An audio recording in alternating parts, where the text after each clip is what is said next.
The last time we actually had any real trouble on the streets of Britain, if you remember, was the poll tax riots. Do you remember all that when Maggie Thatcher introduced the poll tax?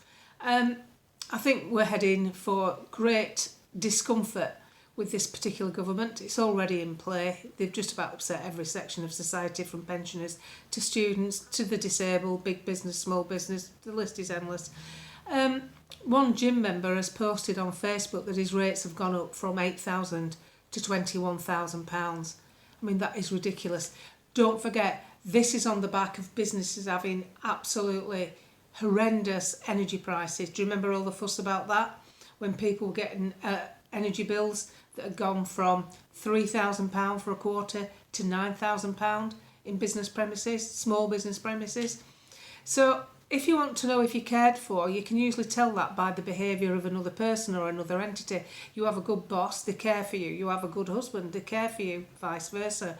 But when you've got a country that doesn't seem to care for you, because they focus on everything that's going on just about everywhere else in the world, people get fed up. Currently, Angela Rayner is in Ethiopia to look at their stock exchange. Let me tell you something, Angela. We don't give a shit about Ethiopia's stock exchange.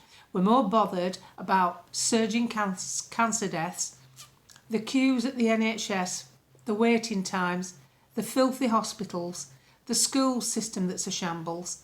We're bothered about the road system, the streets, broken pavements, litter everywhere. We're bothered about all the money that we pay in our rates going to God knows where. We don't have enough police. You're depleting the police, you've depleted beds in the NHS. This is all government problems that aren't getting addressed for us. They depleted the fire service. Goodness me, the writing's on the wall. They don't care. Angela Rayner in Ethiopia, get a grip. So the next go to work, something with the European Union actually, and bearing in mind we have our glorious leader who is trying to closely align us with the European Union. Ursula von der Leyen, the head of the EU Commission and the whole EU Commission, have decided that it's a good idea to sugarcoat a plan to people of Europe, the people who have savings in a bank account, that they're going to use their savings to basically extend their military presence in Europe, to grow the military force. That's how one person's put it across. Yahoo and Reuters are putting it across slightly differently. But basically, they're going to be able to have access to your bank account to take your savings to use it for what they want.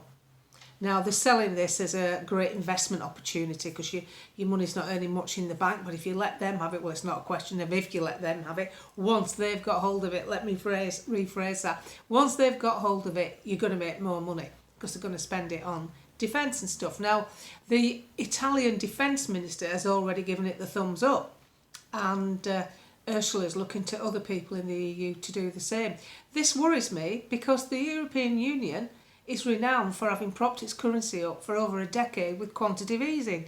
For those of you who don't know what it is, I'm sure you do. Quantitative easing is when you print money when you have none, and when you keep doing it, that's called a Ponzi scheme. But quantitative easing, if you and I did it, if you printed money when you had none, you'd be in an open prison. But these people get promoted. They go from the monetary fund to the European Central Bank, like Christine Lagarde. Christine Lagarde, correlate this, Christine Lagarde announces a couple of weeks ago that they've managed to secure an idea where they can come up with a digital euro. Yes, they're going to bring in a digital euro. Round about the time they're bringing in this facility to be able to take money out of savers' bank accounts to use for what they want. Now, correct me if I'm wrong, but if you were looking at a business that was borrowing money and just was piling up debt, which is what the EU is doing, and then that business told you they were going to use your money in a really good way for you, would you trust them? Would you think they were capable of doing it on the back of trillions of debt? The figure we're talking about, by the way, with the EU taking savers' money is 10 trillion euros. 10 trillion. How long before this creeps into Britain? you'll own nothing and be happy keeps running through my mind for some reason. I don't know why. So, when you think they've already tried a land grab with the farmers and they're going to, have access to savings, what else is left? Property. How long before they come for individual property? They're obviously making it awkward for you to buy property because interest rates are high, so it's difficult to borrow. Wages are low, makes it even more difficult to borrow. Running a home is becoming expensive. Rates are becoming more expensive. Energy bills. There's such a lot going on to make it unattractive. And we have a leader that has clearly said to Emily Maitlis he prefers to deal with Davos than Parliament, because Parliament's cluttered up with voters, isn't it? People who object.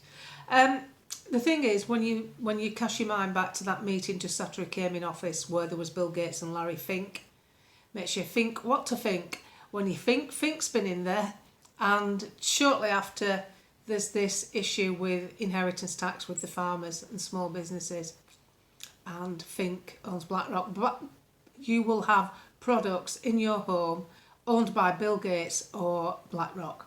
You will have products in your home, from toasters to trainers. They're invested in everything. Very difficult not to buy something where Bill Gates or BlackRock have not got a say in it. So there we have it. That's the news so far. I'm on a podcast later on, so I've got my best earrings in. Just keep an eye on things, and as long as you're informed, you know if any of the problems I bring up directly affect you, or if it's something you can park. If it's not, like, I don't say much about trans issues. It's not going to affect me. So I park it, because I think if you handle everything, you'll just get overfaced. And there's no need to do that. You can still live your life. We are still living better as a quality of life than we were 50 years ago, because of all the little things that you can get. Sanitary ware that's easy to buy and obtain. Painkillers. There's so much that we need to remember we've already got. And don't overlook it. Don't overlook the good stuff. Because the one thing we don't get back, after we've discussed all these morons, the one thing we don't get back is our time. We never get that back. And so it's important to shuffle it around and park it. Park what isn't, just think, that's terrible, does it affect me? No, move on. That's all I do, otherwise you'll go nuts. Some people think I am nuts, but I'm not. I'm actually quite a sensible person. So get the best from your day, because it's your day, it's nobody else's.